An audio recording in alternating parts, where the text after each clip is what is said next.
Ever felt that strange chill when you're home alone? That feeling like you're not really by yourself? Tonight, we're diving into 3 true stories from people who experienced exactly that. These aren't just spooky tales. They're real events that will make you double-check your locks.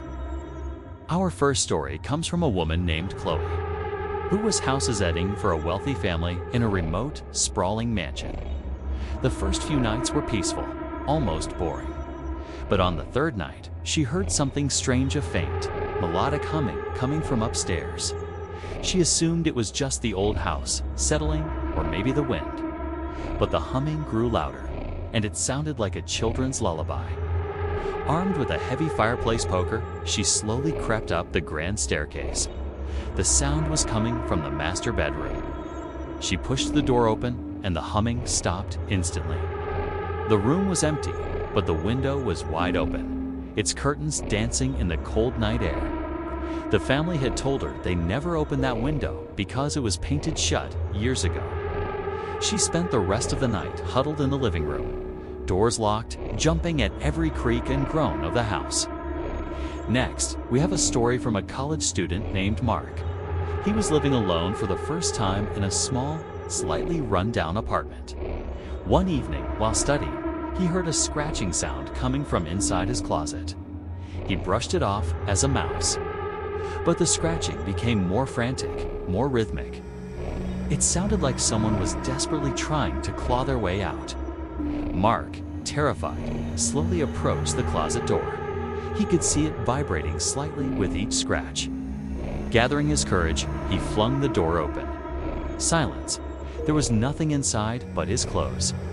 Shaken, he tried to forget about it, but every night after that, just as he was about to fall asleep, he'd hear 3 slow, deliberate knocks from inside that same closet. He moved out a week later.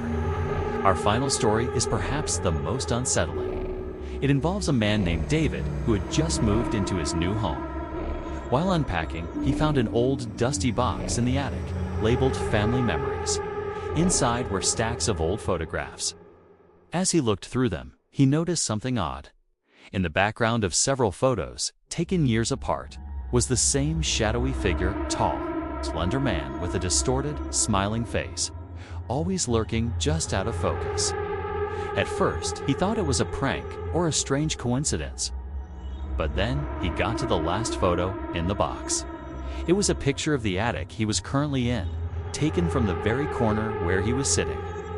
And in the foreground, looking directly at the camera with that same horrifying smile, was the shadowy man. The photo was dated just 1 day prior. David dropped the box and ran out of the house, never to return. These stories remind us that sometimes the most terrifying monsters are the ones we can't see, the ones that hide in the quiet corners of our own homes. What we think is a safe space can quickly become the source of our deepest fears. So, the next time you're home alone and you hear a strange noise, ask yourself, is it just the house settling, or is someone else there with you? Thanks for watching. If you have a true scary story you'd like to share, leave it in the comments below. Stay safe, and don't forget to subscribe for more chilling tales.